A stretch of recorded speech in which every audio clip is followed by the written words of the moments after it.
ليس لوقعتها كاذبة خافضة رافعة إذا رجت الأرض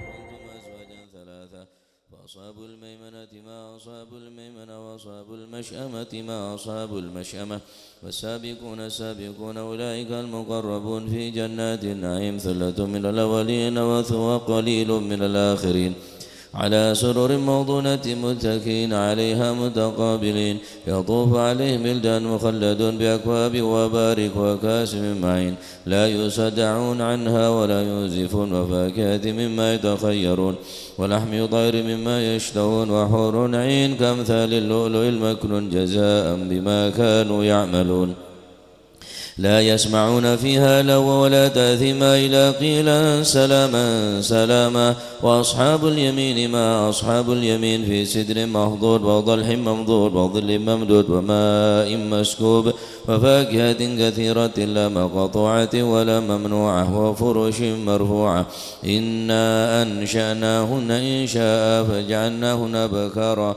عربا أترابا لأصحاب اليمين ثلة من الأولين وثلة من الآخرين وأصحاب الشمال ما أصحاب الشمال في سموم وحميم وظل من يحمم لا بارد ولا كريم إنهم كانوا قبل ذلك مترفين وكانوا يصرون الحنث العظيم وكانوا يقولون إذا متنا وكنا ترابا وعظاما إنا لمبعوثون أو آباؤنا الأولون قل إن الأولين والآخرين لمجموعون إلى ميقات معلوم ثم إنكم أيها الضالون المكذبون لآكلون من شجر من زقوم فمالئون منها البطون فشاربون عليه من الحميم فشاربون شرب الهيم هذا نزلهم يوم الدين نحن خلقناكم فلولا تصدقون أفرأيتم ما تمنون أنتم تخلقونه أم نحن الخالقون نحن قدرنا بينكم الموت وما نحن مسبوقين على أن نبدل أمثالكم وننشأكم فيما لا تعلمون ولقد علمتم النشأة الأولى فلولا تذكرون أفرأيتم ما تحرثون أنتم تزرعونه أم نحن الزارعون لو نشاء لجعلناه حطاما فظلتم تفكرون إنا لمغرمون بل نحن محرومون أفرأيتم الماء الذي تشربون أنتم أنزلتموه من المزن أم نحن المنزلون لو نشاء جعلناه جاجا فلولا تشكرون أفرأيتم النار التي تورون أنتم أنشأتم شجرتها أم نحن المنشئون نحن جعلناها تذكرة ومتاعا للمقوين وسبح باسم ربك العظيم فلا أقسم بمواقع النجوم وإنه لقسم لو تعلمون عظيم إنه لقرآن كريم في كتاب مكنون لا يمسه إلا المطهرون تنزيل من رب العالمين فبهذا الحديث أنتم مدهنون تجعلون رزقكم أنكم تكذبون فلولا إذا بلغت الحلقوم أنتم حينئذ تنظرون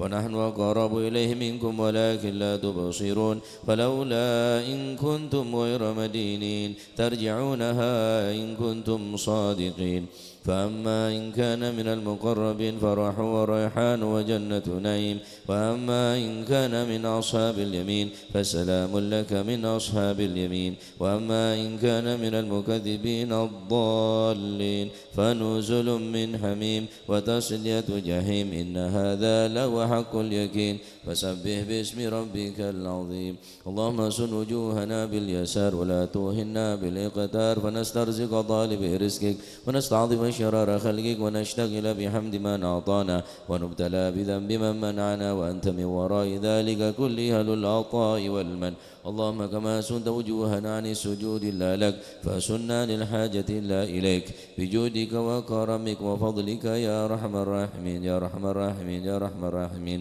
أغننا بفضلك عمن سواك وصلى الله على سيدنا محمد النبي الأمي وعلى آله وصحبه وسلم الحمد لله رب العالمين الفاتحة على من أسلافنا الصالحون وعلى من وحبيبنا للهبشي أن الله يغفر ذنوبنا ويستر عيوبنا ويشفي أمراضنا ويقضي حاجاتنا وحاجات المسلمين أجمعين أن الله يسر كل أمورنا أمور الدنيا والآخرة وإلى حضرة النبي محمد صلى الله عليه وآله وسلم بسر الفاتحة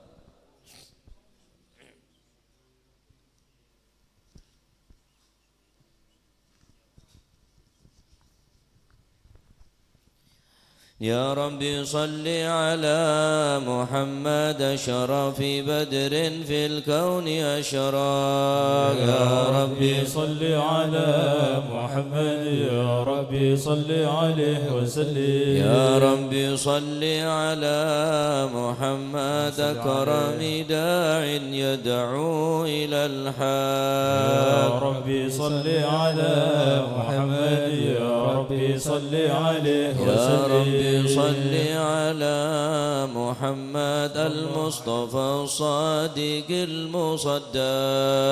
يا ربي صل على محمد يا ربي صل عليه وسلم. يا ربي صل على محمد أفضل من بالتقى تحقق.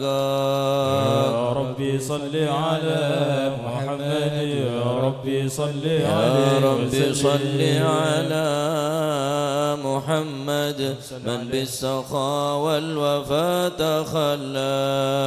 يا ربي صل على محمد يا ربي صل عليه يا وسلم. ربي صل على محمد واجمع من الشمل ما تفرق. يا ربي صل على محمد يا ربي صل عليه يا وسلم. ربي صل على محمد وصله وسهل ما قد تعود. يا ربي صل على محمد يا ربي صل عليه يا وسلم. ربي صل على محمد وافتح من الخير كل مغلاق. يا ربي صل على محمد يا ربي صل عليه يا ربي صل وسلم. على محمد وآله ومن بالنبي تعلق. يا ربي صل على محمد يا ربي صل عليه يا ربي وسلم. صل على محمد وآله ومن للحبيب عشاق. يا ربي صل على محمد يا ربي صل عليه وسلم. يا ربي صل على محمد ومن بحبل النبي توثق. يا ربي صل على محمد يا ربي صل عليه يا وسلم. ربي صل على محمد يا ربي صل عليه وسلم. يا ربي صل على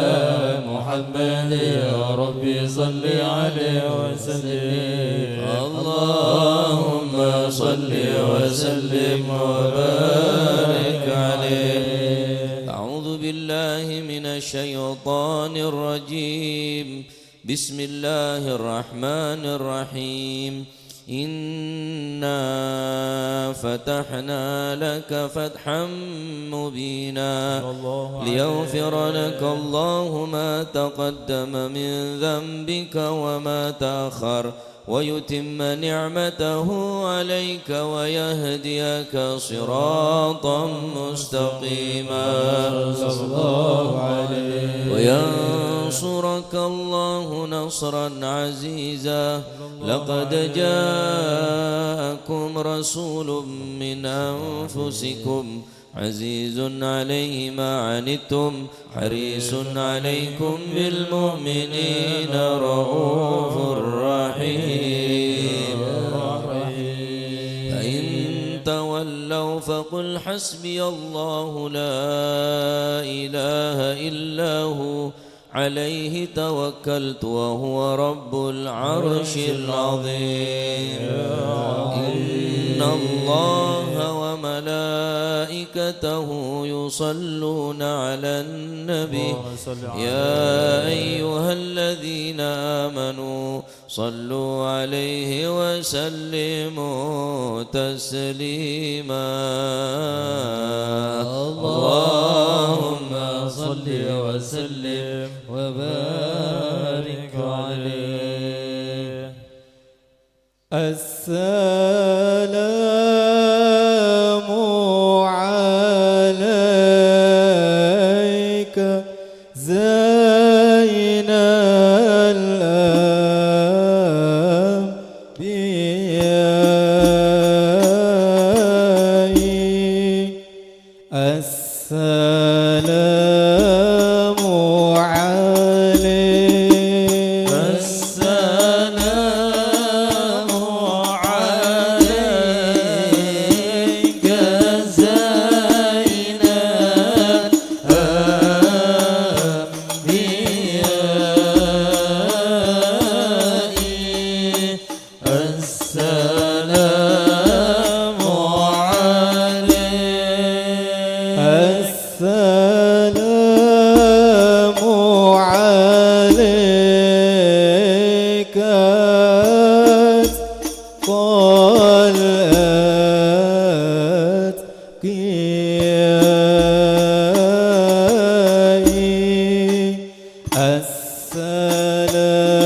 السلام عليك أزكى الأزكياء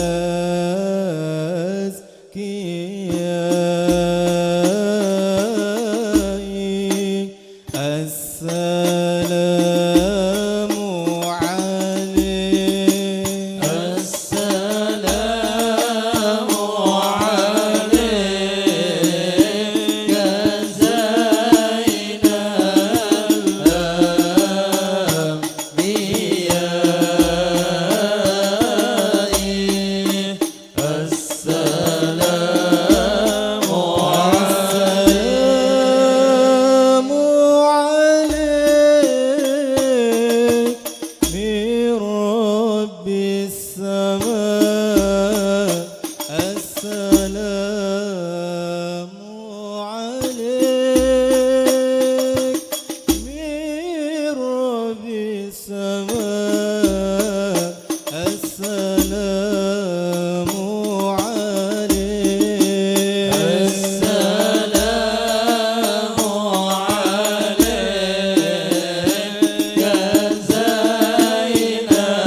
السلام عليك زين الأنبياء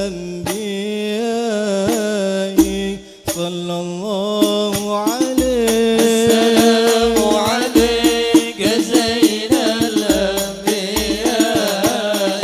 صلى الله عليه. السلام عليك أتقى الأتقياء صلى الله عليه. السلام عليك زين الأنبياء صلى الله عليه. السلام عليك من رب السماء صلى الله عليه. السلام عليك زين الأنبياء صلى الله عليه. السلام عليك زين الأنبياء. السلام عليك أتقى الأتقياء. السلام عليك زين الأنبياء. السلام عليك أتقى الأتقياء. السلام عليك أحمد يا حبيبي. السلام عليك طه يا طبيبي. السلام عليك أحمد يا حبيبي. السلام عليك طه يا طبيبي. السلام عليك طه يا طبيبي. السلام عليك. السلام عليك. السلام عليك زين الأنبياء. السلام عليك أتقى الأتقياء. السلام عليك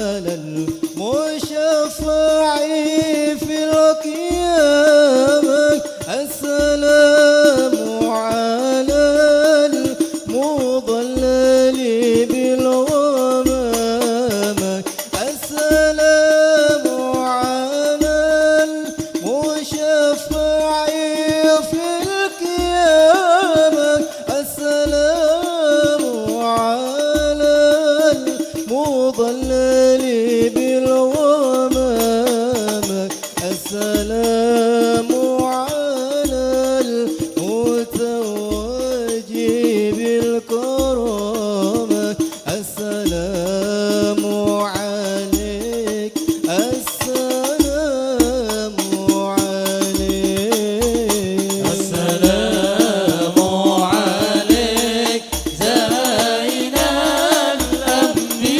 الأنبياء السلام عليك أتقى الأتقياء سلام الله على طه رسول الله صلاة الله سلام الله على ياسين حبيب الله صلاة الله سلام الله على طه رسول الله صلاة الله سلام الله على ياسين حبيب الله صلاة الله سلام الله على طه رسول الله صلاة الله سلام الله على ياسين حبيب الله توسلنا ببسم الله وبالهدي رسول الله وكل مجاهد لله بآل البدر يا الله وكل مجاهد لله بآل البدر يا صلاة الله سلام الله على طه رسول الله صلاة الله سلام الله على ياسين حبيب الله صلاة الله سلام الله على طه رسول الله صلاة الله سلام الله على ياسين حبيب الله توسلنا ببسم الله وبالهدي رسول الله وكل مجاهد لله بأهل البدر يا صلاة الله الله سلام الله على طه رسول الله صلاة الله سلام الله على ياسين حبيب الله صلاة الله سلام الله على طه رسول الله صلاة الله سلام الله على ياسين حبيب الله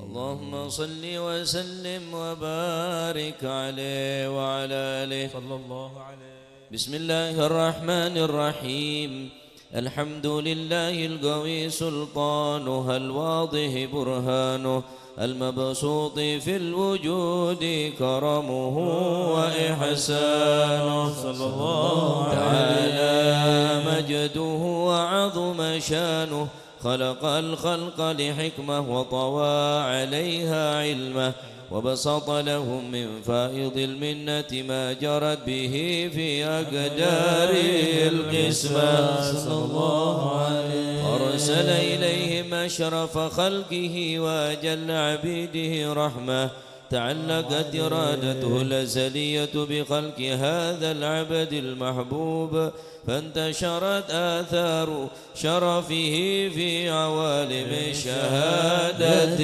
والغيوب صلى الله عليه ما أجل هذا المن الذي تكرم به المنان وما أعظم هذا الفضل الذي برز من حضرة الإحسان صورة كاملة ظهرت في هيكل محمود صلى الله عليه فتعطرت بوجودها كناف الوجود وضرزت برد العوالم بطراز التكريم اللهم صل وسلم أشرف الصلاة والتسليم على سيدنا ونبينا محمد الرؤوف الرحيم اللهم صل وسلم وبارك اللهم عليه صل وسلم وبارك عليه وعلى آله تجلى الحق في عالم قدسه الواسع تجليا قضى بانتشار فضله في القريب والشاسع صلى الله عليه فله الحمد الذي لا تنحصر أفراده بتعداد ولا يمل تقراره بكثرة ترداد حيث برز من عالم الإمكان صورة هذا الإنسان صلى الله عليه يتشرف بوجود الثقلان وتنتشر أسراره في الأكوان فما من سر اتصل به قلب منيب إلا من سوابغ فضل الله على هذا الحبيب صلى الله عليه يا لقلب سروره قد توالى بحبيب عم لنا من والا جل من شرف الوجود بنور غمر الكون بهجة وجمالا صلى الله عليه فترقى في الحسن على مقام وتناهى في مجده وتعالى لاحظته العيون فيما اجتلته بشرا كاملا يزيغ الضلالا صلى الله عليه وهو من فوق علم ما قد رأت رفعة في شؤونه وكمالا فسبحان الذي أبرز من حضرة الامتنان ما يعجز عن وصف اللسان ويحار في تعقل معاني الجنان صلى الله عليه انتشر منه في عالم البطون والظهور ما ملأ الوجود الخلقي نور فتبارك الله من إله كريم بشرتنا آياته في الذكر الحكيم ببشارة لقد جاءكم رسول من أنفسكم عزيز عليه ما عنتم حريص عليكم بالمؤمنين رؤوف رحيم فمن فاجأته هذه البشارة وتلقاها بقلب سليم فقد هدي إلى صراط مستقيم اللهم صل وسلم أشرف الصلاة والتسليم على سيدنا ونبينا محمد الرؤوف الرحيم اللهم صل وسلم وبارك عليه اللهم صل وسلم وبارك عليه وأشهد أن لا إله إلا الله وحده لا شريك له شهادة تعرب بها اللسان عما تضمنه الجنان من التصديق بها والإذعان صلى الله عليه تثبت بها في الصدور من الإيمان قواعده وتلوح على أهل اليقين من سر ذلك الإذعان والتصديق شواهده صلى الله عليه وأشهد أن سيدنا محمدا العبد الصادق في قوله وفعله والمبلغ عن الله ما أمره بتبليغه لخلقه من فرده ونفله عبد أرسله الله للعالمين بشيرا ونذيرا فبلغ الرسالة وأدى الأمانة وهدى الله به من الأمة بشرا كثيرا فكان في ظلمة الجهل للمستبصرين سراجا وقمرا منيرا صلى الله عليه. فما أعظمها بمنة تكرم الله بها على البشر وما أوسعها من نعمة انتشر سرها في البحر والبر.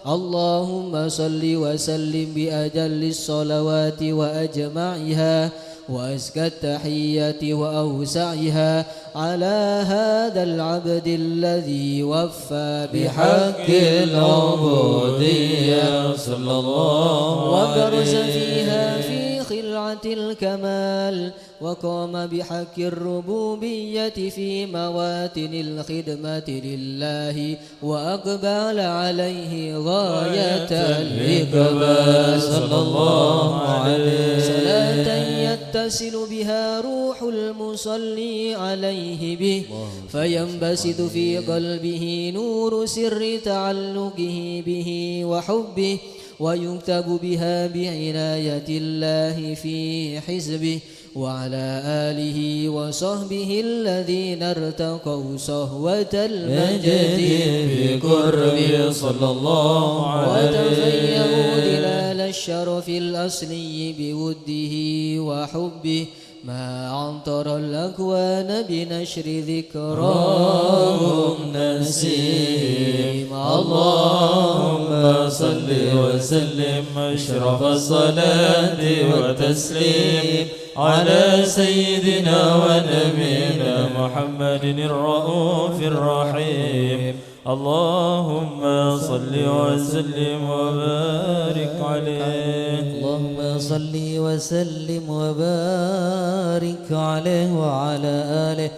أما بعد فلما تعلقت إرادة الله في العلم القديم بظهور أسرار التخصيص للبشر الكريم بالتقديم والتكريم صلى الله عليه نفذت القدرة الباهرة بالنعمة الواسعة والمنة الغامرة فانفلقت بيضة التصوير في العالم المطلق الكبير عن جمال مشهود بالعين حاول لوصف الكمال المطلق والحسن التام والزين صلى الله عليه فتنقل ذلك الجمال الميمون في الأصلاب الكريمة والبطون فما من صلب ضم إلا وتمت عليه من الله النعمة صلى الله عليه فهو القمر التام الذي يتنقل في بروجه ليتشرف بموضع استقراره وموضع خروجه وقد قضت الأكدار الأزلية بما قضت وأظهرت من سر هذا النور ما أظهرت وخصصت به من خصصت صلى الله عليه فكان مستقره في الأصلاب الفاخرة والأرحام الشريفة الظاهرة حتى برز في عالم الشهادات بشرا لا كالبشر ونورا حير الأفكار ظهوره وبهر فتعلقت همة الراقم لهذه الحروف فيركم في هذا القرطاس ما هو لديه من عجائب ذلك النور معروف وإن كانت الأنسر لا تفي ب10 أوصاف ذلك الموصوف تشويقا للسامعين من خواص المؤمنين وترويحا للمتعلقين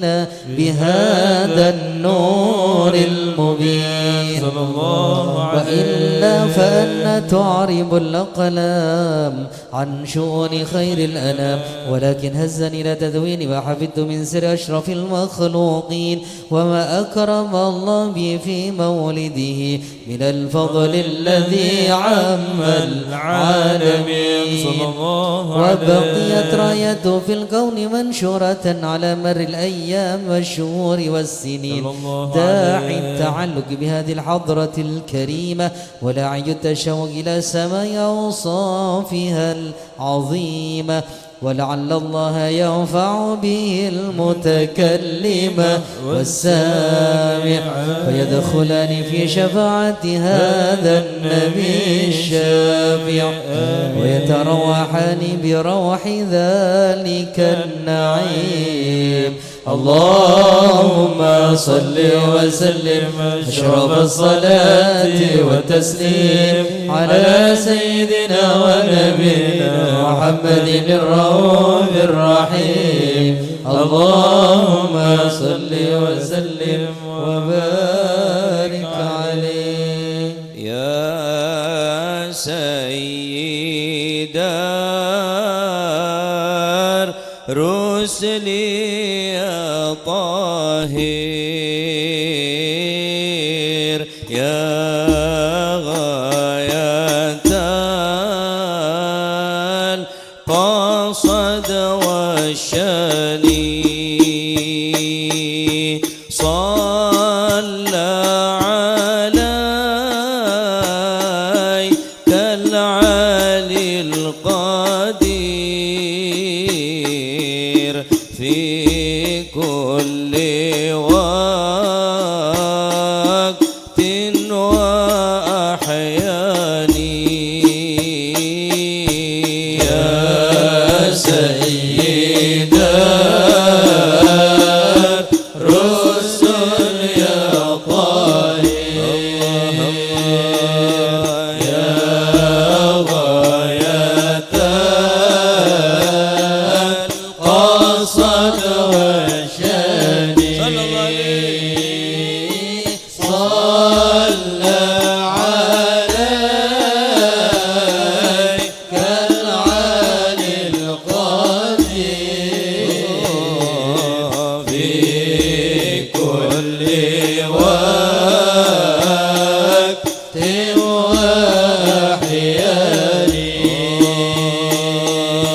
صوت الغناء يشرح الخاطر تذهب به كل أحزاني. يا فاتح الباب يا خاطر أصلح قصودي مع شاني. يا سيد الرسل يا طاهر يا غاية القصد والشان صلى عليك العلي القدير في كل وقت وأحيان. صوت الغناء يشرح الخاطر تذهب به كل أحزاني. يا فاتح الباب يا فقير أصلح قصودي مع شاني. يا سيد الرسل يا طاهر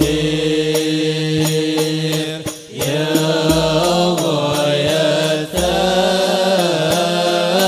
القصد والشان صلى عليك العلي القدير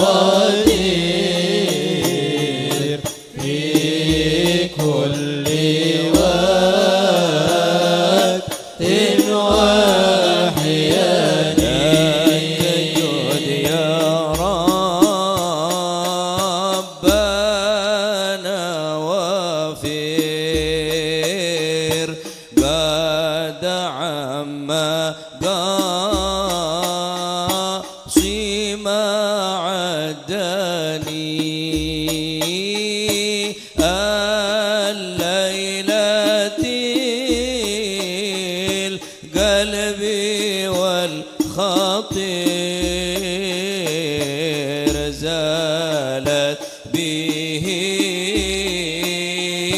كل الأشجان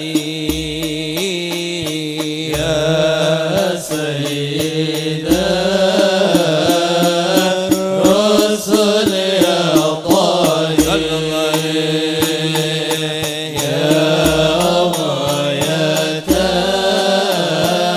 القصد والشان صلى عليك العالي القدير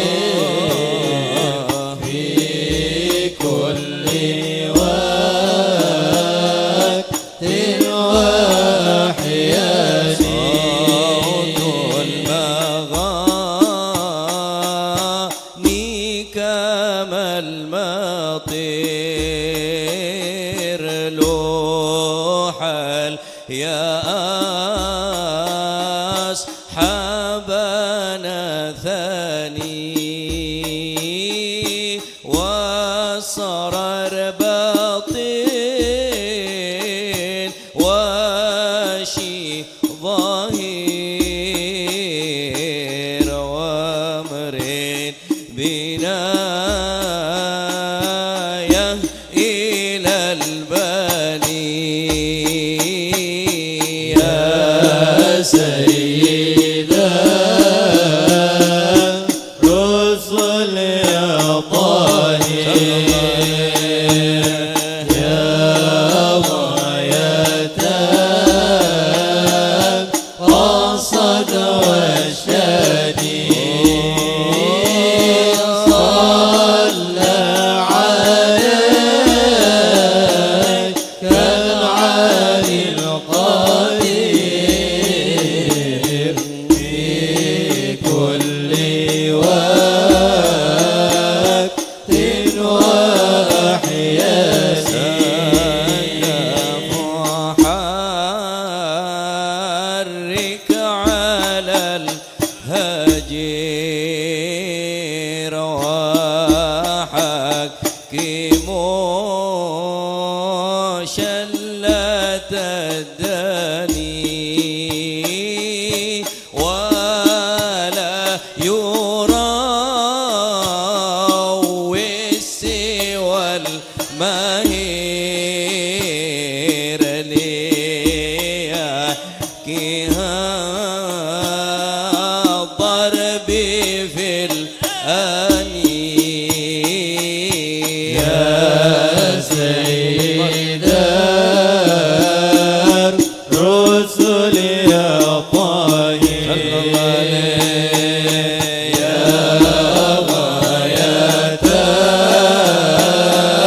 القصد والشان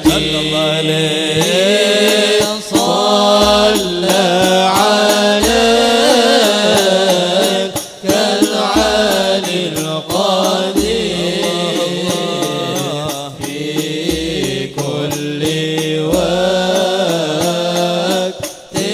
وأحيان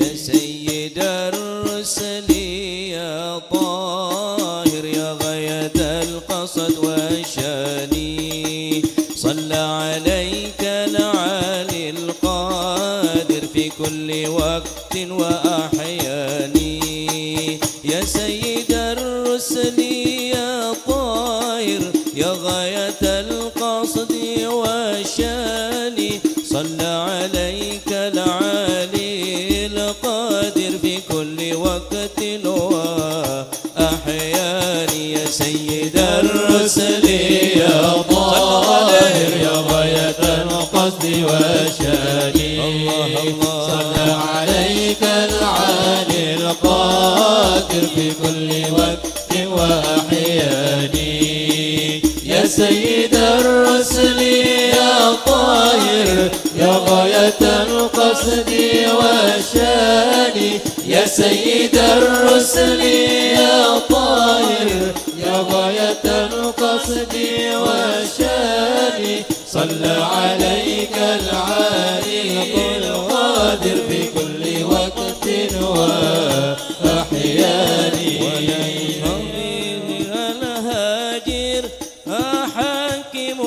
شلة الداني سكب محرك على الهدير وحكموا شلة الداني ولا يروي سوى الماهر ليكم الضرب في الآني ولا يروي سوى الماهر ليكم الضرب في الآني يا سيدنا يا فاير يا سيدي معاشني يا فتيح الباب يا فاطي أصلك سودي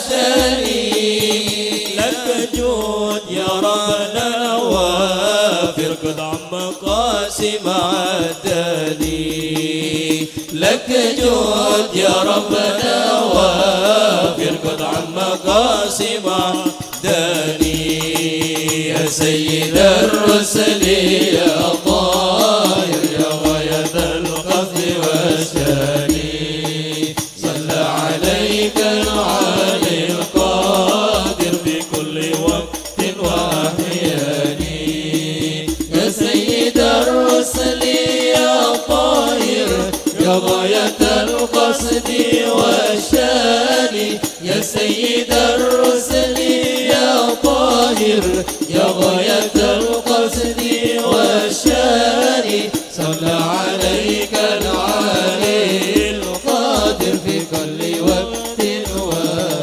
وأحيان صوت الغنى يسرح الخاطر تذهب به كل أحزاني صوت الغنى يشرح الخاطر تذهب به كل أحزاني يا فتيح الباب يا فاضي أسلك قصودي معاشني يا فتيح الباب يا فاضي أسلك قصودي معاشني لك جود يا ربنا وافر قد عم قاسم عندني لك جود يا ربنا وافر قد عم قاسم عدني يا سيد الرسل يا طاهر يا غاية القصد والشاني صلى عليك العالي القادر في كل وقت وأحيان يا سيد الرسل يا طاهر يا غاية القصد والشان يا سيد الرسل يا طاهر يا غاية القصد والشان صلى عليك العالي القادر في كل وقت وأحيان اللهم صل وسلم وبارك عليه اللهم صل وسلم وبارك عليه وعلى آله وقد ذان للقلم أن يخط ما حركت فيه الأنامل مما استفاده الفهم من صفات هذا العبد المحبوب الكامل والشمائل التي هي أحسن الشمائل وهنا حسن أن نثبت ما بلغ إلينا في شأن هذا الحبيب من أخبار وآثار صلى الله عليه ليتشرف بكتابة القلم والكرطاس وتتنزه في حدائق الأسماع والأبصار وقد بلغنا في الأحاديث المشهورة أن أول شيء خلقه الله هو النور المودع في هذه الصورة صلى الله عليه فنور هذا الحبيب أول مخلوق برز في العالم ومنه تفرع الوجود خلقا بعد خلق فيما حدث وما تقدم صلى الله عليه. وقد أخرج عبد الرزاق بسنده عن جابر بن عبد الله الأنصاري رضي الله عنهما قال قلت يا رسول الله بأبي وأمي أخبرني عن أول شيء خلقه الله قبل الأشياء. قال يا جابر إن الله خلق قبل الأشياء نور نبيك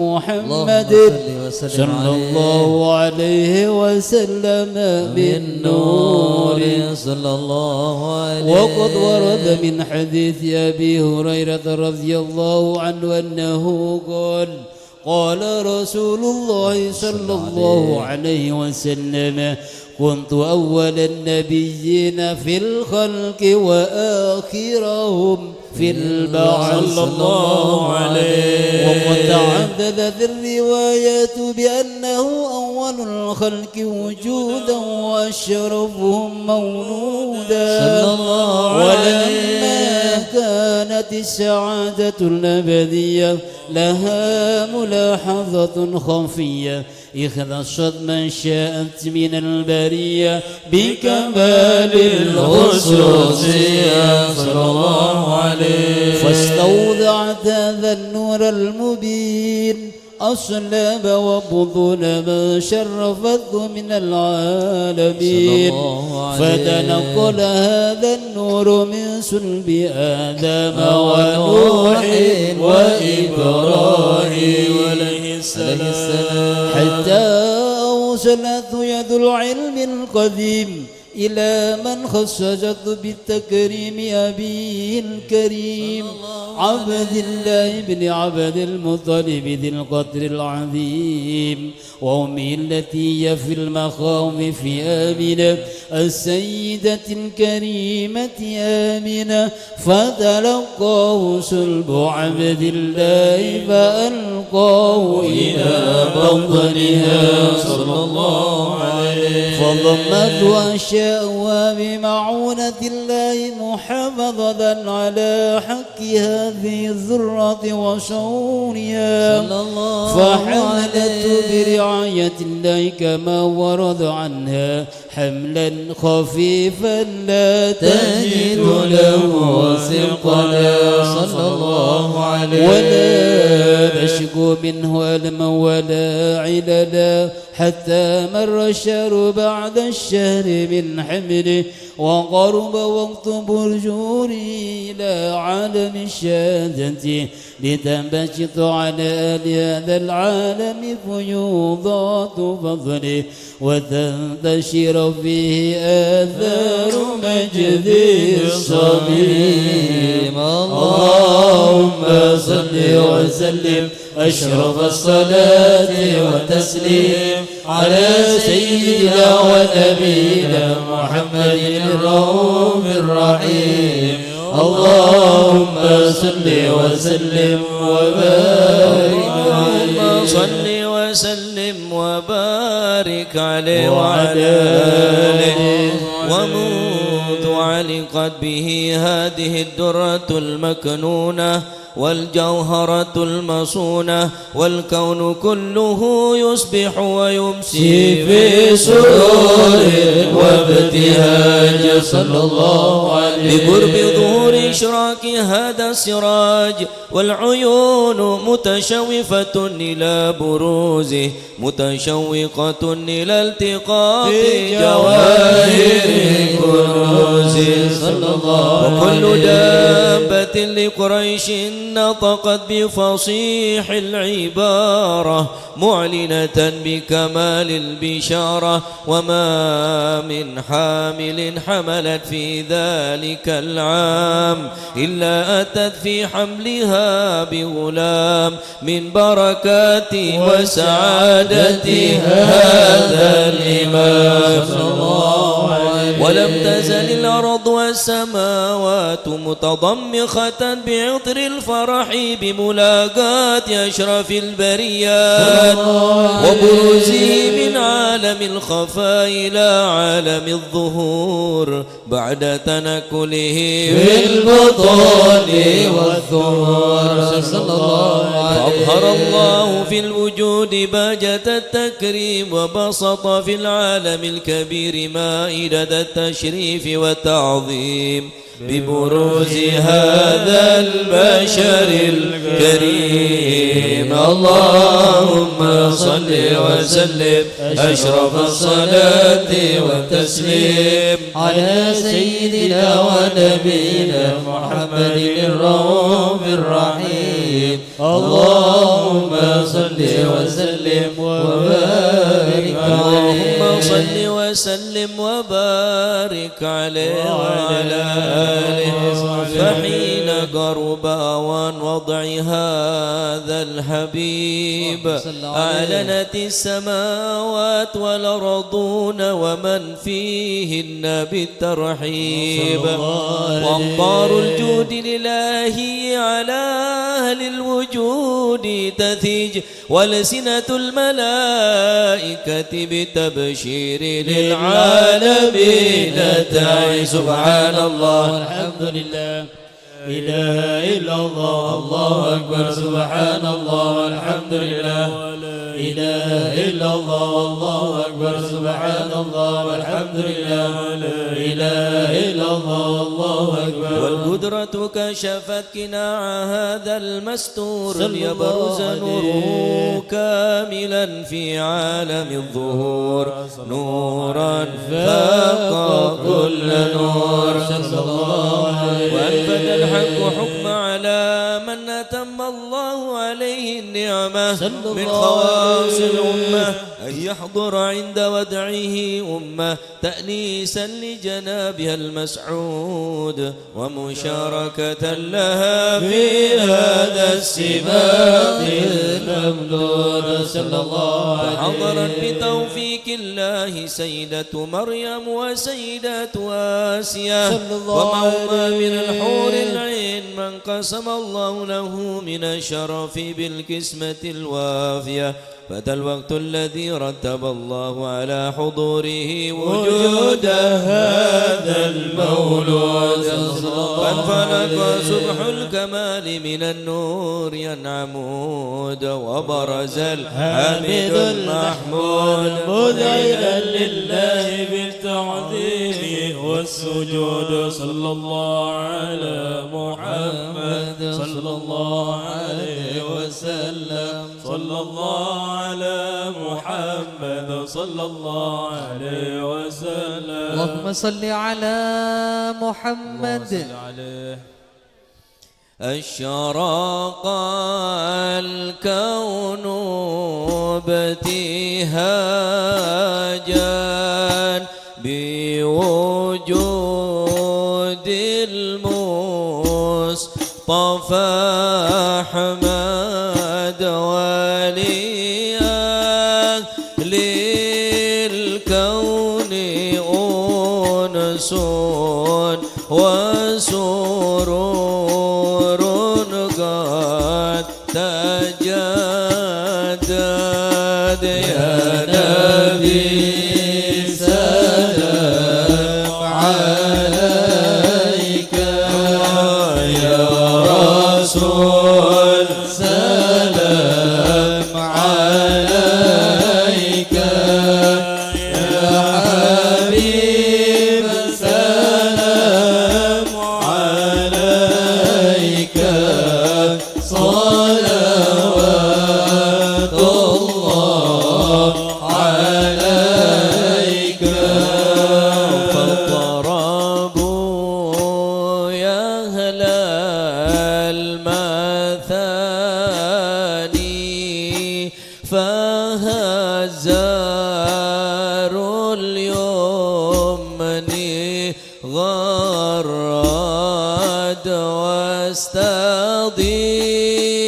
واستضيئوا بجمال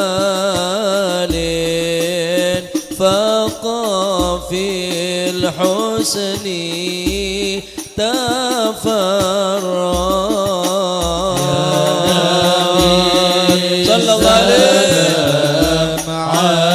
عليك يا رسول سلام عليك يا حبيب سلام عليك صلوات الله عليك ولنا البشرى بسعد مستمر ليس ينفد حيث أوتينا عطاء جمع الفخر المؤبى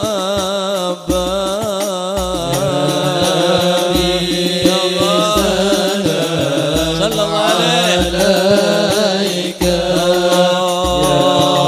رسول سلام عليك يا حبيب سلام عليك صلوات الله عليك فلربي كل حمد جل أن يحصره العاد إذا حبانا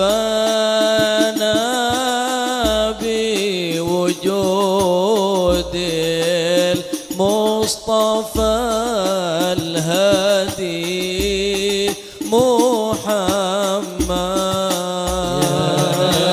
صلى الله عليه صلى الله عليه عليك يا رسول سلام عليك يا حبيب سلام عليك صلوات الله عليك يا رسول الله أهلا بك إن بك نسعد وبجاهه يا إلهي جد وبلغ كل مقصود يا ضمين يا رب عليك يا رسول سلام عليك يا حبيب سلام عليك صلوات الله عليك واهدنا نهجا سبيلك كي به نسعد ونرشد ربي بلغنا بجاهه في جوار الخير مقعد يا نبي سلام عليك يا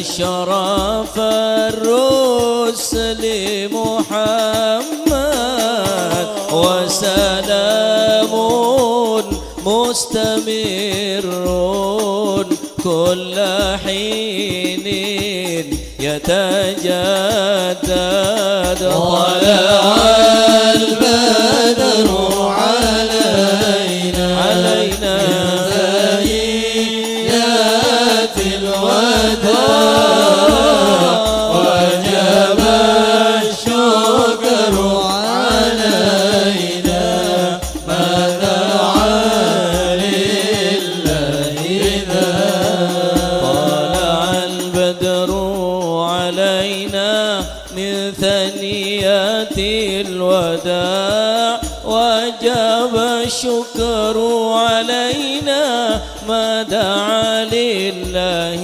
داع طلع البدر علينا من ثنيات الوداع وجب الشكر علينا فدعا لله مرحبا يا مرحبا يا نور عيني مرحبا جد الحسين مرحبا مرحبا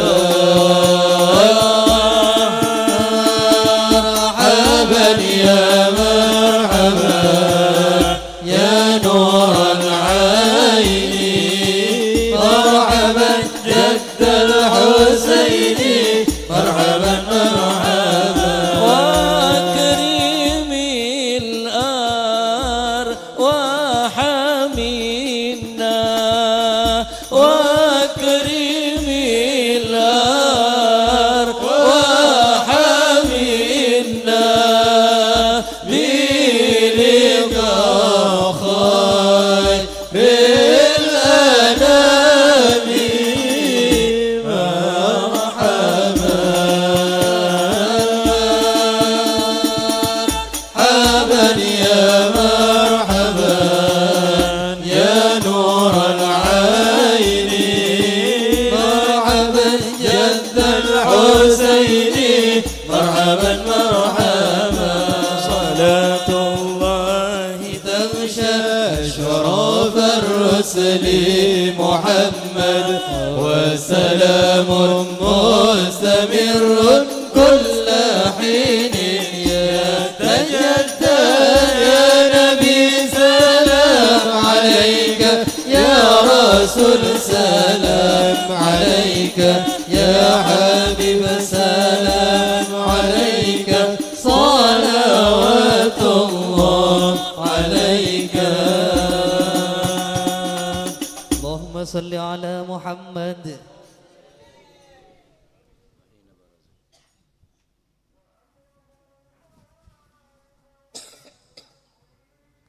اللهم صل وسلم وبارك عليه وعلى آله. وحين برز صلى الله عليه وسلم من بطن أمه برز رافعا طرفه إلى السماء مؤميا بذلك الرفع لأنه شرفا على مجده والسماء صلى الله وكان وقت مولد سيد الكونين من الشهور شهر ربيع الأول ومن الأيام يوم الاثنين صلى الله عليه. وموضع ولادته وقبره في الحرمين. وقد ورد أنه صلى الله عليه وسلم ولد مكتونا مكحولا مقطوعا سرا صلى الله عليه. تولد ذلك لشرفه عند الله يد القدرة ومع بروزه إلى هذا العالم ظهر من العجائب ما يدل على أنه أشرف المخلوقين وأفضل الحبائب صلى الله عليه. فقد ورد عن عبد الرحمن بن عوف عن أم الشفاعي رضي الله عنهما قالت لما ولدت آمنة رضي الله عنها رسول الله صلى الله عليه وسلم وقع على يدي فاستهل فسمعت قائلا يقول رحمك الله أو رحمك يا رب صلى الله عليه قالت الشفاء فأضاء ما بين المشرق والمغرب حتى نظرت إلى بعض قصور الروم قالت ثم ألبست وأرجعت فلم أنشب أن غشيتني ظلمة ورعب وقشعريرة عن يميني صلى الله فسمعت عليه قائلا يقول أين ذهبت به قال إلى المغرب صلى الله عليه وأسفر ذلك عني ثم عودتني الرعب والظلمة والقشعريرة عن يساري فسمعت قائلا يقول أين ذهبت به قال إلى المشرق صلى الله عليه قالت فلم يرد الحديث مني على بال حتى بعث الله فكنت من أول الناس سلاما وكم ترجمت السنة من عظيم المعجزات وباهر الآيات البينات بما يقضي بعظيم شرفي عند مولى صلى الله عليه وأن عين إلايتي في كل حين ترعى وأنه الهادي إلى الصراط المستقيم اللهم صل وسلم أشرف الصلاة والتسليم على سيدنا ونبينا محمد الرؤوف الرحيم اللهم صل وسلم وبارك عليه وعلى آله.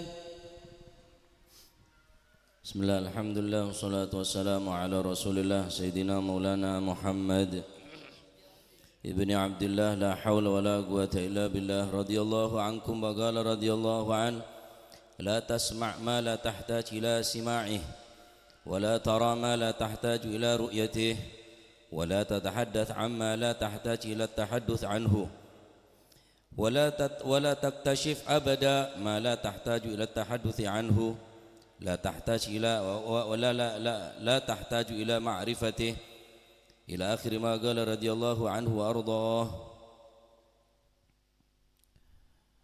ولا تكشف أبدا ما لا تحتاج إلى معرفته إلى آخر ما قال رضي الله عنه وأرضاه لا تسمع ما لا تحتاج إلى سماعه. Janganlah kamu mendengar tentang perkara yang tidak perlu kamu didengar. Cek ngidingaki perkara saya tak perlu yidingaki malah tak tambah sumpek. Wala tara ma la tahtaju ila ru'yatih, dan jangan melihat sesuatu yang tidak perlu dilihat, khususnya sing ngangkui sosial media nih. Jangan mendengar apa yang tidak perlu kita dengar. Oh, nasihat dengarkan, sholawat dengarkan. Wala tahtaj wala tara ma la tahtaj ila ru'yati, dan jangan kamu melihat sesuatu yang tidak perlu kamu dilihat. Tambah panas. Bodoh motor lebot, belum pergen percuma, tak kira kelar meleh. Biarkan lewat wis. Malah lebih tenang. Taib. Wala tatahaddath amma la tahtaju ila tahadduthi anhu.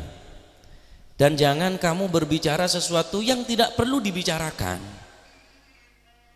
Ini biasanya orang yang banyak jandoman, banyak kopa kopi, rek. Muhadatsahnya ini sudah kebanyakan tak sekapi, kebanyakan tak manfaat. Bahasa apa sampai ini baru? Fikih, akhirnya. Tasawuf tak mungkin. Apa? Paling tidak alal aqol ghibah. Paling tidak bisa. Tim sukses, iya tim masih sukses. Calon tak sukses. Cak tim masih ada bunyian apa? Tim sukses. Ya suksesnya tim mah. Calon ruwet. Ada bunyian apa banyak orang. Wala takshif abadan ma la tahtaju ila ma'rifatih, dan kamu jangan pernah cari tahu sesuatu yang tidak perlu kita tahu. Cana tak perlu apa? Berarti manakala kita tidak mau mendengar sesuatu yang tidak perlu kita dengar, maka kopeng ini kan sakone panas, tak pati panas, dan tidak melihat sesuatu yang tidak perlu kita lihat, dan tidak berbicara sesuatu yang tidak perlu kita bicarakan. Membahas ilmu agama bagus, atanya hukum ahlan wa sahlan. Dan jangan kamu cari tahu sesuatu yang tidak perlu kita tahu. Lesoh payah. Silakan pakai HP. Tapi mau kira sampean tak perlu, tak usah. Wah kira story kakanan, apa nyok kakanan orang ban sering. Etaberi enjek kerem enjek tahu sanyong lah. Saat story jadi lagi ya semua kemenaki ya. Akhirnya orang lapar tambah terus tambah lapar gara-gara story sampean nih. Nah, jadi khususnya akhir zaman nih. Ya, kebanyakan karena sesuatu ini bermula dari pandangan, biasa melihat dan memandang. Saya pandang orang saya soleh, habaib, ulama, kiai, asatid, kunjurna mata. Saya dengaki nasihat, solawat, taujihat, irsyadat, petunjuk sama saya ada kopeng, bagus.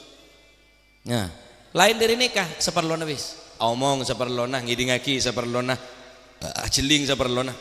Jangan deki banyak anak aciling apa, bareng saya tak berharga daripada aciling Al-Quran. Berapa kali sama aciling mushaf Al-Quran? Berapa kali kulit sampean ngidingaki bacaan Quran? Aku tak tanggung jawab aku dengan akhirat. Inna sam'a wal basara wal fuada kullu ulaika kana anhu mas'ula.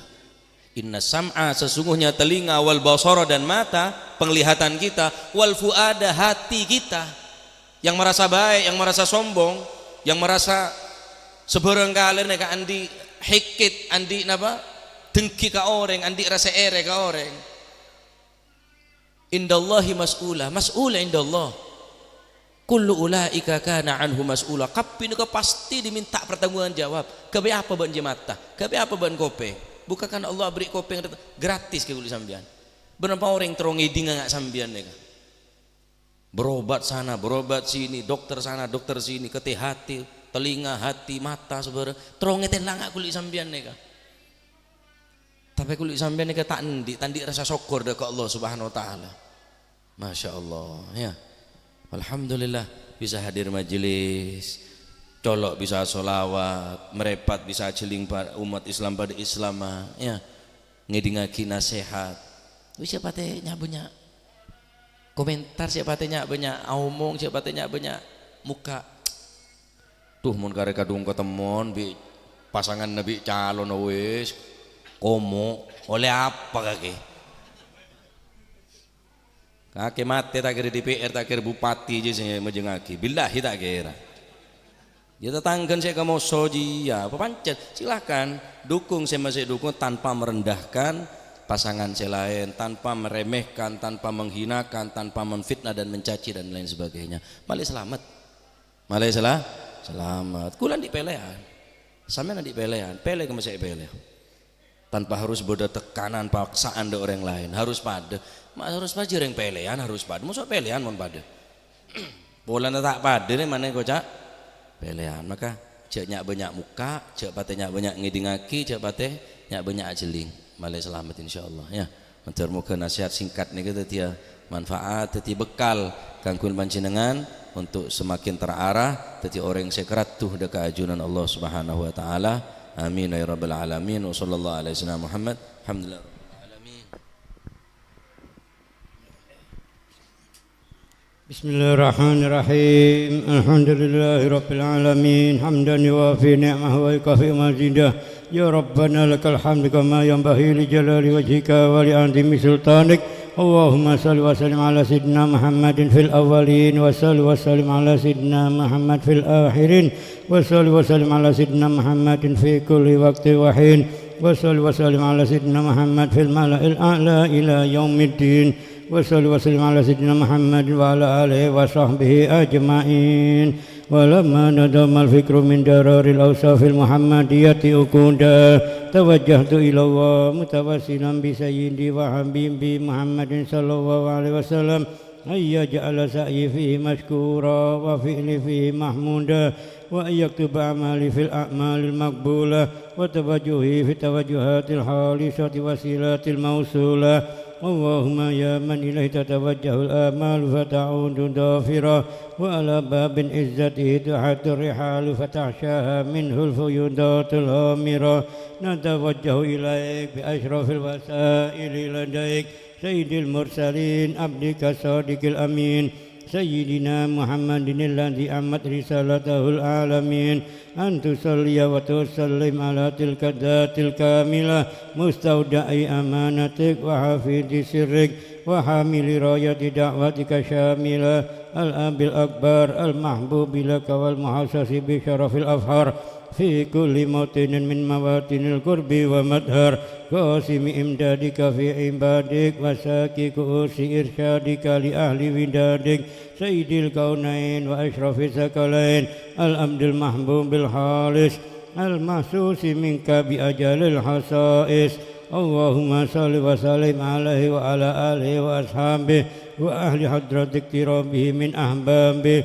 اللهم إنا نقدم إليك جاه هذا النبي الكريم وتوسل إليك بشرف مقامه العظيم أن تلاحظنا في حركاتنا وسكناتنا بعين عنايتك وأن تحفظنا في جميع أدوارنا وتقلباتنا بجميل رعايتك وحسن وقايتك وأن تبلغنا من شرف القرب إليك وإلى هذا الحبيب غاية آمالنا وتتقبل منا ما تحاركنا فيه من نياتنا وأعمالنا وتجعلنا في حضرة هذا الحبيب من الحاضرين وفي طرائق اتباعه من السالكين ولحقك وحقه من المؤدين ولأهلك من الحافظين.